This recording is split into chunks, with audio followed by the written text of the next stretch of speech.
There are many theories about what happened to a missing Malaysia Airlines plane, but confirmed information is hard to come by. We'll tell you what we know today on CNN Student News.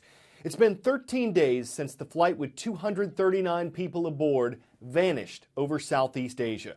There are 26 countries involved in the search. The area is almost 3 million square miles from Eastern Europe to the southern Indian Ocean. It even extends to the pilot's house.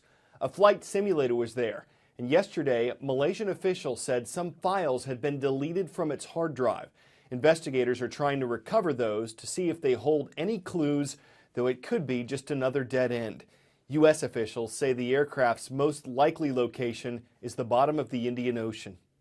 The big, complete area is still enormous. You're still talking about an area around the size of the United States, but the area that they're focused on most today is about the size of Arizona. Remember, we've talked about these two arcs out here, the northern and southern arcs. This is along the southern arc, and they've specifically focused on this area about 1,400 miles or so away from the west coast of Australia. This is a moving target, by the way. This was bigger yesterday, we put it on the floor now, and it was a little bit further to the west, but because of drifting patterns and things like that, they adjust it with the hours. This is all based on something from mathematics called Bayesian theory, which is basically saying as all of your parameters change hour to hour, day to day in a search, you adjust the probability of where you will find it. And now that equation has led them to focus most on this area. And one of the reasons we know they're focusing on it so far, or so hard right now, is this airplane.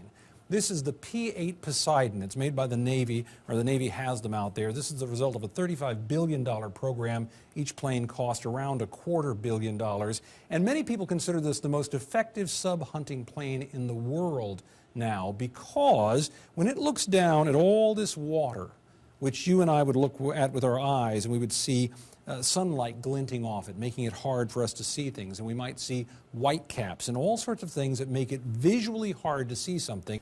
It uses radar to scan many, many, many miles of this, thousands in a day, to spot even little tiny items. So the fact that this plane, this $250 million plane, has been moved down to search that specific area shows you that their sense of probability that it could be one of the more important search areas has risen substantially. It doesn't mean they're going to find anything, but it means they think they might find debris on the surface. But remember, even if you find something on the surface, even if all of the calculations by NTSB and everybody else says it should be down here somewhere, if you find something, the bigger challenge lies ahead, because this plane vanished over about 200 feet of water. But if you fly into this part of the Indian Ocean and you keep going down below the surface, look what you get. You get the kind of topography that you would get on the surface, a geography of hills and ridges and valleys and all sorts of places where that pinger that they might search for could be difficult to locate.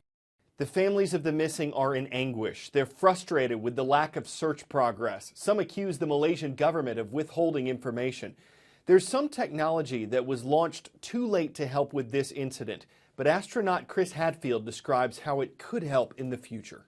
5 weeks ago, the space station released 28 little tiny satellite cameras that are now orbiting the world. They're about the size of a long, skinny shoebox, and each of them goes around the world every 90 minutes, and they can see things down maybe to about the size of a car. The beauty of those will be they will take a picture basically every second, and you go 5 miles a second. So every 5 miles, they will take a picture of the world and continuously stream that information back to us, giving us a look at the planet like we've never had before.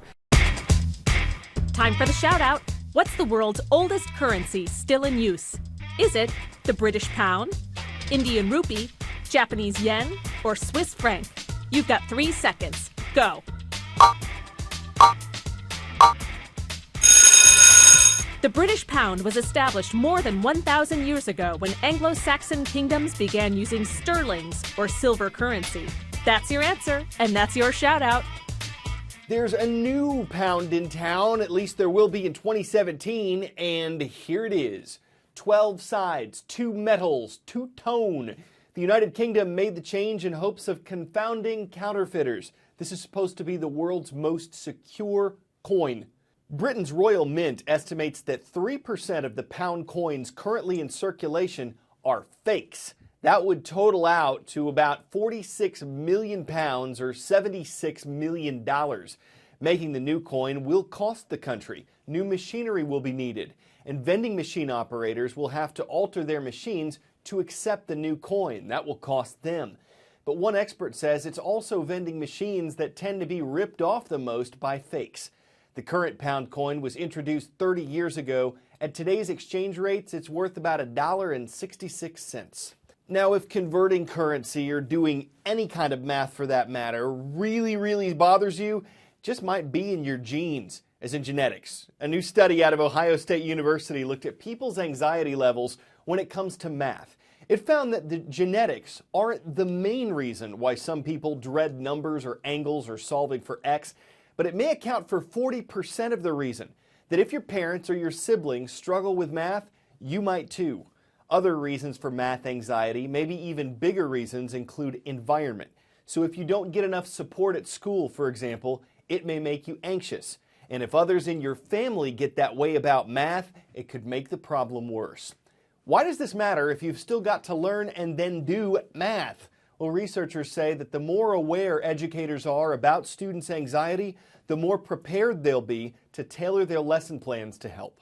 There's plenty of math in figure skating, from the triple axels and quad toe loops we saw in the Sochi Olympics to angular momentum and vertical velocity physics that factored into those jumps. But there's a broader reason why Sharon Cohen is getting young people involved. She's working to help a group of girls in Harlem on and off the ice.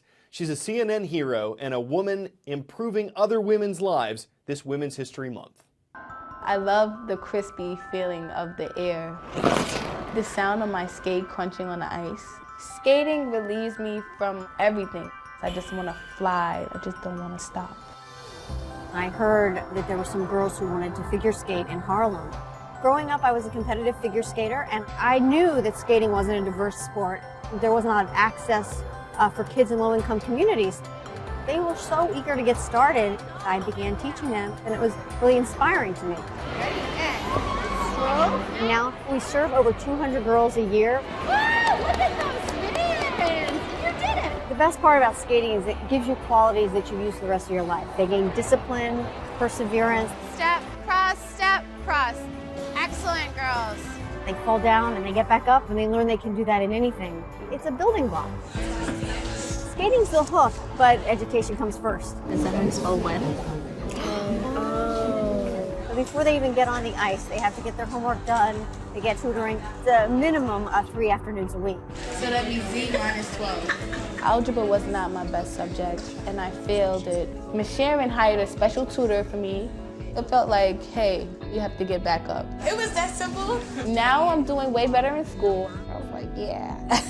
Ladies and gentlemen, Harlem Ice.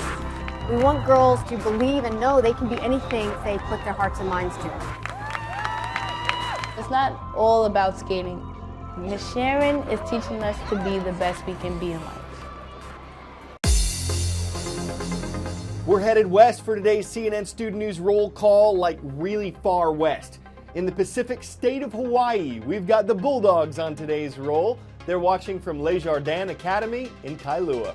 Back on the continent, hello to Roosevelt Junior High School in Roosevelt, Utah. That's Roosevelt as in Teddy, because these are the Rough Riders. And one state south, it's all about the Bears and Grizzlies. They're online at Shanto Preparatory Middle and High School in Shanto, Arizona. Probably can't get college credit for this, especially from the professors who wrote some of these books. But a group of students in Poland did get a Guinness World Record for knocking them down like dominoes. They lined up 4,998 books. Don't know why they didn't just go for an even 5,000, but with one quick tip, they toppled the previous record of 4,845 books and earned themselves a place in the record book. Might not be the most productive chapter in their lives, but the experiment didn't put them in a bind. It fell together nicely. It moved at a steady page. There were domino problems, even though they had a lot of ground to cover. I can read your thoughts from here. We've reached the tipping point with these puns, so we'll close the book on today's show and hope you'll book 10 minutes with us again on Friday.